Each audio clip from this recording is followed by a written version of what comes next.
அந்த காலத்தில் இன்று போல் இல்லாமல் அந்த காலத்தில் அதிகமாக மழை பெய்ததுனால் ஒரு சுவடியை அதிக நாட்களுக்கு பாதுகாப்பது என்பது மிக சிரமமான ஒன்று. அப்படி பார்க்கும்போது வீடுகளில் எந்த இடத்தில் ஒரே சீரான ஒரு வெப்பநிலை இருக்கும் என்றால் அடுப்பங்கரை தான். அதனால் அடுப்பங்கரையின் மேல் பகுதியில ஒரு பரண் அமைத்து அந்த பரண் மேல் சுவடிகளை வைத்திருந்தார்கள். அந்த பரண் மேல் வைத்திருக்கும் பொழுது புகைப்படியதுனால பூச்சிகள் வராது. அதோட அது ஈரத்தை உரியாததுனால எந்த விதமான பங்கஸ் அப்படிங்கக்கூடிய பூஞ்சை காளான் வளராது. பூஞ்சை காளான் இருந்தால்தான் பூச்சிகள் வரணுங்கிற ஒரு நம்பிக்கையில வைத்திருந்தார்கள்.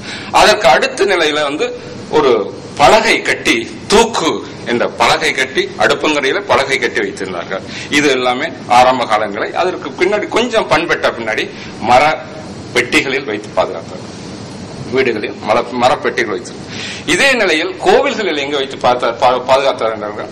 கருவறையினுடைய மேல் பகுதியில் பராமரித்து பாதுகாத்தார். ஏனென்றால் நம்ம காண்பிக்கக்கூடிய கற்பூரத்தினுடைய புகைப்படிவு ஏற்படும். அது மட்டுமின்றி சில கோபுரங்களுடைய 2ஆம் நிலை அல்லது 3ஆம் நிலையில சுவடிகளை வைத்து சுவடிகளின் மேல் எந்த விதமான பாதிப்பு வரக்கூடாதுங்கிற நுண்ணிய மணலும் நமக்கு சில கால்சியம் ஹைட்ராக்சன் சொல்லக்கூடிய சுண்ணாம்பு பவுடரையும் கலந்து அது மேல் பகுதியில் போட்டு பாதுகாத்திருக்காங்க. இது போன்று நான் திருப்பந்துருத்தியில் இருக்கக்கூடிய ஒரு கோவில் அந்த கோபுரத்தினுடைய சுவடிகளை நான் பார்த்தேன். அரண்மனையில அது போன்று மரப்பெட்டிகள், அதுலயும் குறிப்பாக கற்பூர மரப்பெட்டிகளில் பாதுகாத்தாங்க. ஏன்னா கற்பூர மரத்துக்கு எந்த விதமான பூச்சிகள் வராது என்று ஒரு எண்ணத்தில் எதிர்க்கு. இது போன்று நம்மளுடைய ஆரம்ப காலத்துல பாதுகாத்திருக்கோம். இதற்கு நமக்கு இன்றைக்கு அது மட்டும் இல்லாம ஒரு சுவடிகளை நமக்கு பழக்கத்துல எந்த விதமான ஒரு பாதிப்பு ஏற்பட்டாலும் உடனடியாக அதுக்கு ஒரு படி எடுத்துங்கிறது நமக்கு ஒரு முக்கியமான ஒன்று.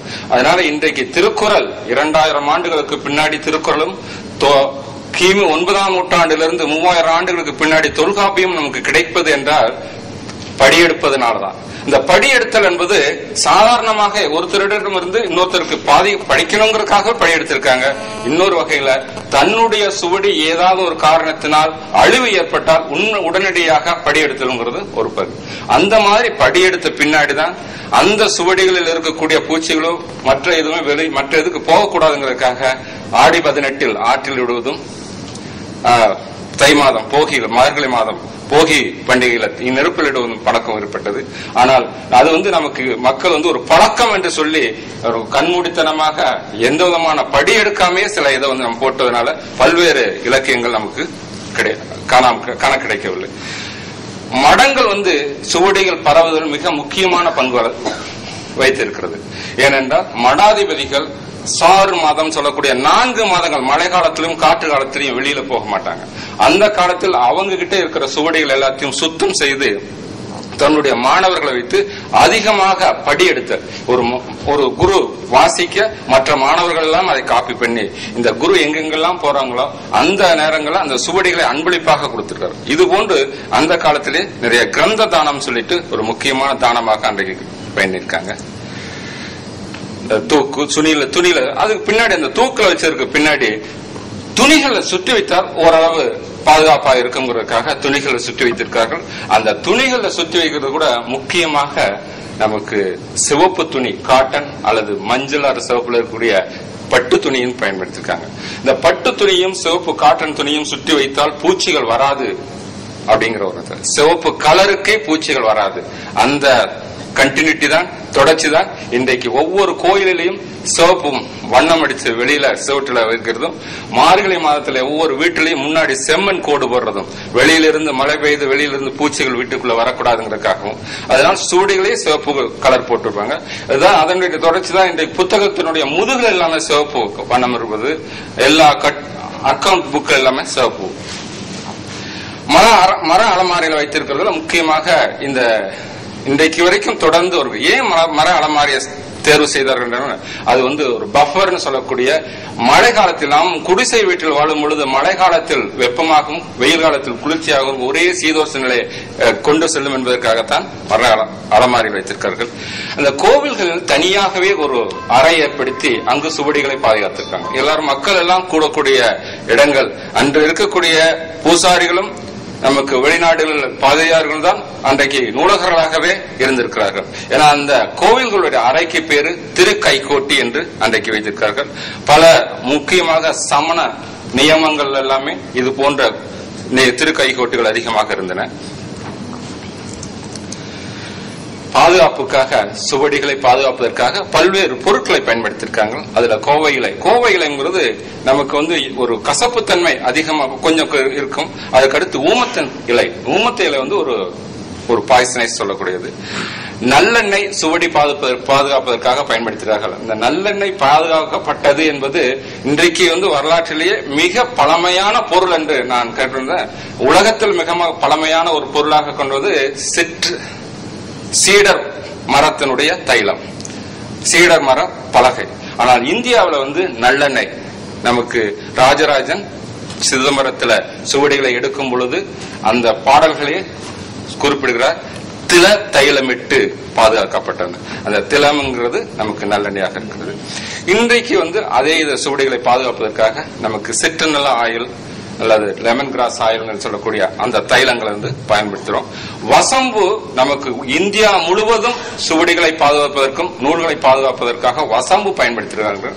வசம்பை சீவி போட்டதுனால எந்த விதமான பூச்சி, இது வசம்பு பூச்சி எதிர்ப்பு பொருட்களாக, பூச்சி கொல்லியல்ல, பூச்சி எதிர்ப்பு பொருள். அந்த வசம்பு, வேம்பினுடைய பூ, இலை, அதனுடைய பருப்பு எது போட்டாலும் பூச்சிகள் வருவதில்லை. நொச்சி இலைக்கும் வருவதில்லை. இது போன்று இருக்கிறார்கள்.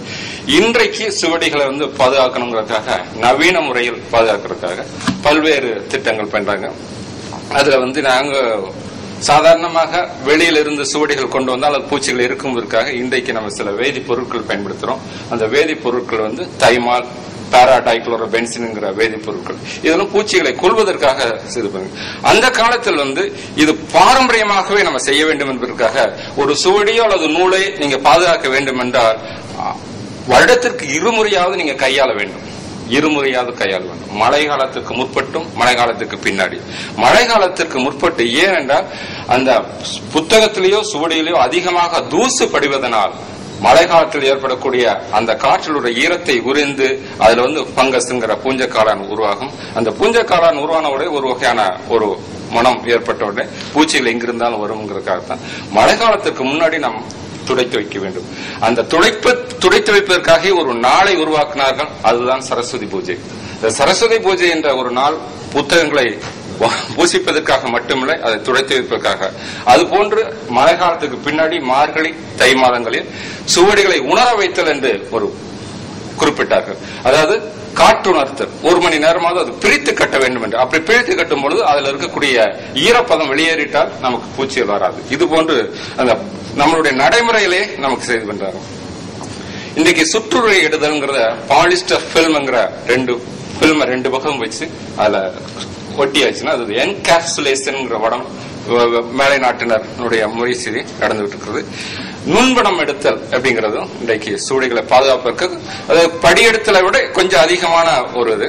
பதிப்பத்திலும் நமக்கு சுவடிகளை பாதுகாப்பு. இந்த பதிப்பத்தலை பத்தி ஐயா சொன்னாங்க. இன்றைக்கு சுவடி பதிப்பத்தலை முக்கியமாக நம்ம சொல்ல வேண்டும் என்றால் ஆரம்ப காலத்திலிருந்து இன்றைக்கு வரைக்கும் இந்த அம்மா பேசக்கூடிய நமக்கு வெளிநாட்டவர்களுடைய முக்கியத்துவத்துல தான் நமக்கு பதிப்புங்கிறது அதிகமா வந்தது. ஆனா சுவடிகளை நமக்கு தமிழ் சுவடிகளை வடமொழி சுவடிகளுக்கு தான் நமக்கு அந்த காலத்துல மன்னர்கள் அதிகமாக கருத்து இது பண்ணிருக்காங்க. அதுல சரபோஜி மன்னர் சொல்ல வேண்டும் என்றால் அதிகமாக வடமொழி சுவடிகளை மட்டுமே அவர் தொகுத்திருக்கார். ஆனா அவரே இங்கு 1920 காசிக்கு போகும் பொழுது, காசிக்கு போய்விட்டு கல்கட்டா போகும் பொழுது அங்க இருக்கக்கூடிய ஒரு அன்பர் உங்களுடைய பகுதியில்